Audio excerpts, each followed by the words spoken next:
the world of mixed martial arts, the title of GOAT is often debated. Legends like Anderson Silva, George St. Pierre, and many more are frequently mentioned in the conversation. But when it comes to overall dominance, skill, longevity, one name consistently gets mentioned and stands above the rest, and that's Jon Jones. First and foremost, Jon Jones is a complete fighter. His ability to seamlessly transition between his striking, wrestling, and submissions is unmatched.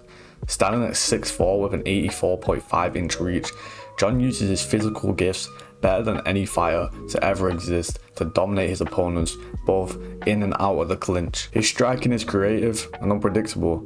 His spinning elbows, oblique kicks, and powerful knees have dismantled some of the best fighters on the planet. But Jones isn't just dangerous on the feet. His wrestling background is world class, and he's out-wrestled elite grapplers like Daniel Cormier, who's also a two-time Olympian. Add to that his Brazilian Jiu-Jitsu black belt, and you've got a fighter who is a threat everywhere in the octagon. From submissions like the guillotine he used to finish Lyoto Machida, to controlling the pace of a fight against anyone, Jones has proved time and time again that his versatility is unmatched in MMA. Jon Jones became the youngest champion in UFC history at just 23 years old, where he demolished Mauricio Shogun Rua in 2011. From there, he embarked on one of the most dominant runs the sport has ever saw. Jones cleaned out an entire generation of light heavyweight legends who themselves had been dominating the division for around about 10 years at this point. Names like Rampage Jackson, Rashad Evans, Vitor Belfort, and when he was dominating this old crop of fighters, which were great names to add onto his resume, he was even beating some of the up-and-comers at his time like Gustafsson and Glover Teixeira, and he didn't just beat them. He dominated them. The only struggle Jon really had throughout his first title reign was the Gustafsson fight, and apart from that and an armbar attempt by Vitor Belfort, it was pretty smooth sailing. And let's not forget, he did this in arguably the most competitive era of the light heavyweight division, which for a long time was the marquee division of the UFC. And actually, due to Jones' dominance, it stopped being that. People got bored of Jones just dominating everyone. Now, every great legend of any sport has a rivalry throughout their career that really stands out. Perhaps the most significant rivalry in the sport's history is Jones versus Daniel Cormier, an undefeated heavyweight and light heavyweight champion, a guy who going into their first fight was undefeated, and even after their fight would go on to be one of the best fighters we ever saw,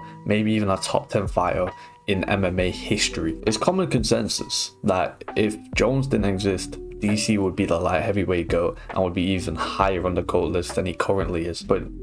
But Jones' greatness stopped him from being that. In their first fight, Jones dominated Cormier in a way no one else had before and did after. He out-wrestled the wrestler, outstruck the striker, and left no doubt as to who the better fighter was overall in every facet of the game. Now, it gets a bit controversial in their rematch. Jones put an exclamation mark on the rival with a brutal head kick knockout, though the result was later overturned due to a failed drug test. Now, the amount that this matters to you depends on the person, but this would be the biggest critique of Jones' career and the real argument against him being the GOAT. He's a known cheater, failing drug tests 3 times in his career. It's really not a good look for himself. Daniel Cormier would be the last defense of Jones' original reign, which he would get 8 title defenses. But sadly, he would stop himself from reaching higher heights because he couldn't stay out of trouble in the octagon. But he would still have a firm grasp on the light heavyweight division for another 5 years, just on and off.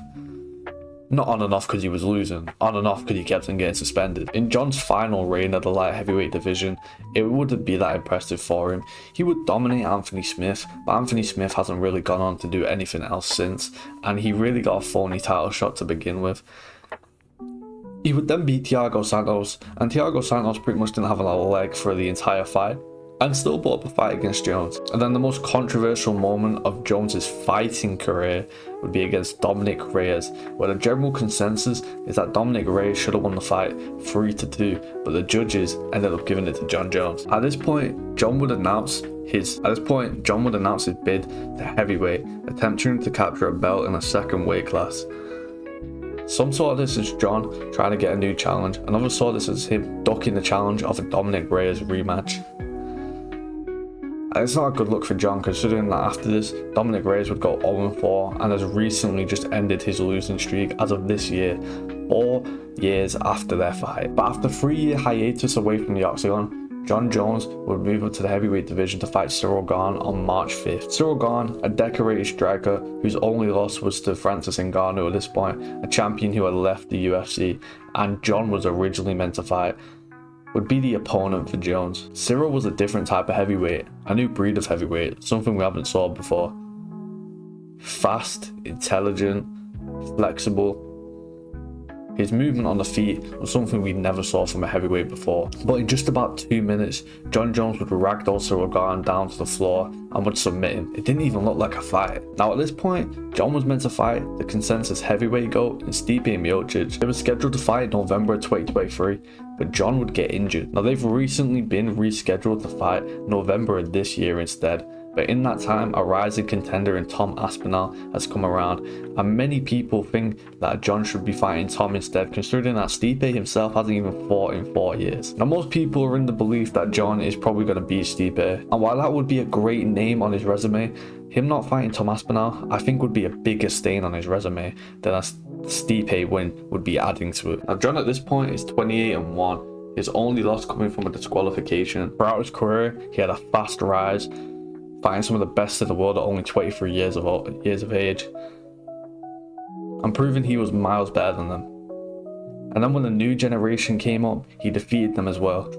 Troubles outside the octagon kept him from being even greater, but even so, he still would come back and win the belt another 2 times, even defending it a few times. And now becoming a champion in 2 divisions, he cemented himself as the GOAT for most people. So when we talk about the greatest of all time in mixed martial arts, the name Jon Jones deserves serious consideration. From his diverse skill set and unrivaled dominance to his ability to take on and beat legend after legend, there's a compelling case there, without question. But you can do what you want with this information and decide whether you believe he's the GOAT or not.